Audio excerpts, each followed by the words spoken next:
ọmọ gẹ̀ẹ́sì mo bá gẹ̀ẹ́sì rẹ̀ jànà mo bá dé bóyè àrèkólé ọmọ láàrọ̀ kámọ́ di gẹ̀ẹ́sì bèrè gbé lẹ́sẹ̀ ẹran ló ń jàgbàgbà ẹlòmíràn ọ̀tọ̀ọ̀tọ̀ nìyàn níjẹ́ tọmọ gẹ̀ẹ́sì àtayéso bí igbá òkè lẹ́yìn ìmọ̀ rẹ̀ ẹni tí gòkè ẹ̀sìn mìrìn kó ẹrù ṣẹ̀gì ń pa òun méjèèjì mọ̀ yìí ajé okùn ló bí ọ lóòrùn okùn lásàyẹ lẹ́yọ̀ọ́ ajé okùn ọ̀ọ́ni ajẹ́rì abojújojo ó lé sí mẹ́rìndínlógún.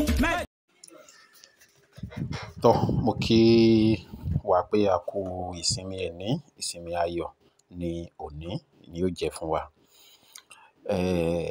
Tí mo fẹ́ kí a jọ gbéyẹ̀wò lénìí òun náà ni ìfètò sí ọmọ bíbí tá à ń pè ní family planning ní ti ìbílẹ̀ ní ti àwọn bàbá wa. Ṣé kó tó di pé ìfètò sọ́mọ bíbí titi àwọn eléèbó ó bẹ̀rẹ̀, ǹjẹ́ àwọn bàbá wa tiẹ̀ ní eléyìí tí wọ́n ń lò? Bẹ́ẹ̀ ni, àwọn bàbá wa ní eléyìí tí wọ́n ń lò lóríṣiríṣi. A ní eléyìí tó jẹ́ pé tí obìnrin bá fi lè lò ó kò lè bímọ mọ́ láyé. Eléyìí tó jẹ́ àjẹsínú tí wọ́n bá fi kan obìnrin lẹ́nu pé obìnrin lò ó kò lè bímọ mọ́. A sì ní eléyìí tó jẹ́ pé bí òrùka tí àwọn obìnrin máa ń fi sí ọwọ́. Nígbà tí mo wà ní kéékèèké, mo máa ń gbọ́ tí wọ́n máa ń polówó àwọn kiní yìí káàkiri pé òrùka family planning, òrùka family planning. Tí a bá wò dáadáa, a rí pé lóòótọ́ àwọn nǹkan èèbó ó rọrùn ní tòótọ́. Ṣùgbọ́n ẹ jẹ́ ká gba bí ká gba kíyèsí. Tá a bá wò á rí pé àwọn nǹkan kan wà tó ṣe pé bó ṣe ní advantages náà ló ní disadvantages. Tá a bá wò ọ̀pọ̀lọpọ̀ ẹlòmíì tó bá gba bóyá depo ni tàbí tí a gbé orúkọ kejì yìí Noristrat tó bá gbà tó jẹ́ pé tó bá ti ń gbà léraléra àsìkò tó bá ṣe tán gan ó ṣeé ṣe kí wọ́n má padà rí oyún ní mọ́. Ó ṣeé ṣe kí wọ́n má padà rí oyún ní mọ́. Torí tẹ́lòmíì bá dẹ̀ dáwọ́ ìdúró lónìí tí ò bá gbà mọ́ kò lè móṣù náà jẹ. So ara kálukú ọ̀tọ̀ọ̀tọ̀ ni. Ṣùgbọ́n ní ti ìbílẹ̀ kò rí bẹ́ẹ̀ gẹ́gẹ́ bí òrùka ní bá ṣe mọ̀. Láti ìgbà tí mo ti mọ̀ tá a sì ti ń ṣe at least mo ti ta dáadáa tí Ọlọ́run sì ń fi gbígbàdúrà sí bọ̀. Tán bá ti yọ kúrò lọ́wọ́ oyún ti dé o. Tán bá ti yọ kúrò ní ọwọ́ oyún ti dé, oyún ti dúró. Ọ̀pọ̀lọpọ̀ lára àwọn nǹkan tí ó tún jẹ́ kiní fún ti àwọn eléèbó tá à ń sọ yìí náà ni bí ó tiẹ̀ tó lè tán máa ń kí IUCD tó jẹ́ pé inú rírun ni sáà tó wá tó àsìkò kan. Ọdún ó wà lára ẹlòmíì fún bí ọdún 5-6. Ṣùgbọ́n nígbà tí kiní ẹ̀ bá dé ó lágbára púpọ̀. Nítorí náà ẹ jẹ́ ká gbìyànjú ti ìbílẹ̀ wa àti ti àwọn bàbá wa ká wo bí ó ṣe rí. Iṣẹ́ tí àṣírí tá a fi ń jẹun ni. Ṣùgbọ́n ó wù mí pé torí gbogbo àwọn nǹkan yìí a fẹ́ kó parun. Tá a bá ti fi sí orí kiní wàláhì a fi pamọ́ ni. Bí ó dàbí ìgbà tá a kọ àkáǹtì pamọ́ ni. Kí lẹ bá mi wá? Ẹ bá mi wá ìkarahun àkúsíjú. Ẹ bá mi wá. Ẹ bá mi wá afàìmọ́nikónimọ́ra tó rẹ̀ lẹ̀ fúnra rẹ̀ ẹyọ 3 péré tó rẹ̀ lẹ̀ fúnra rẹ̀ ẹyọ 3.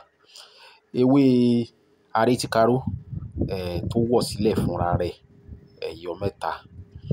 A wà lọ́pọ̀. Tá a bá ti lọ́pọ̀ a kó sínú ìkarahun ìgbín. Tá a bá ti wá kó sí a kó òrùka lé. A ṣe tó jẹ́ pé a kó tẹ́lẹ̀ a tún kó òrùka lé a tún kó lé lórí. A wà fọ ẹyin ìbílẹ̀ kan sí. Tá a bá ti fọ ẹyin ìbílẹ̀ kan lé lórí a rẹ̀ fún ọjọ́ 7. Lẹ́yìn ọjọ́ kejì tá a bá ti mú ẹ jẹ́ kóbìnrin máa fi sọ́wọ́ wàláhì.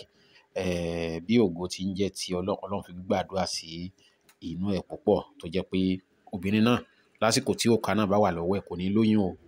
Bẹ́ẹ̀ ni oyún ò ní dúró rárá ní àsìkò tí ó bá wà ní ara ẹ̀. Ìwọ tó bá mọ̀ pé o fẹ́ ṣe láti máa tà rí pé o gba ìyọ̀ǹda o.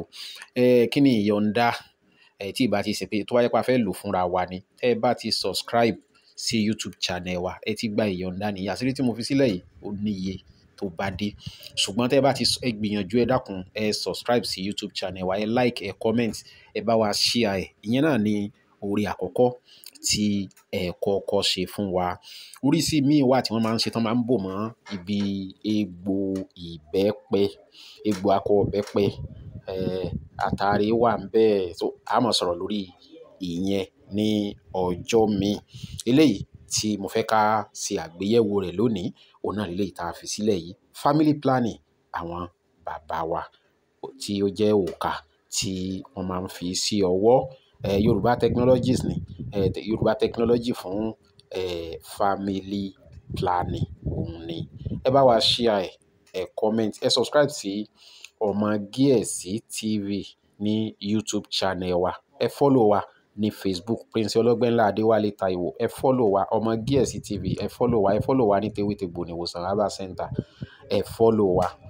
A dúpẹ́ púpọ̀. Mo dúpẹ́ o lọ́wọ́ gbogbo ẹ̀yin tí ẹ̀ ń pè wá, tí ẹ̀ ń fún wa lẹ́bùn. A dúpẹ́. Mo dúpẹ́ lọ́wọ́ ẹ má jẹ́ kí n dárúkọ, ṣùgbọ́n mo dúpẹ́ mo mọ̀ lóore o. Ẹ ṣé, mo dúpẹ́ gan ni. A kú múra ọdún ayọ̀ láàṣẹ. Yóò bá wa láyé, yóò bá wa láàyè, yóò bá wa láàyè wa.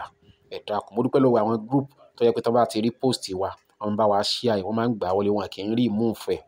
A dúpẹ́ lọ́wọ́ gbogbo yín pátápátá. Ọlọ́run Elédùmarè ọba kò ní fi wá súra wa o.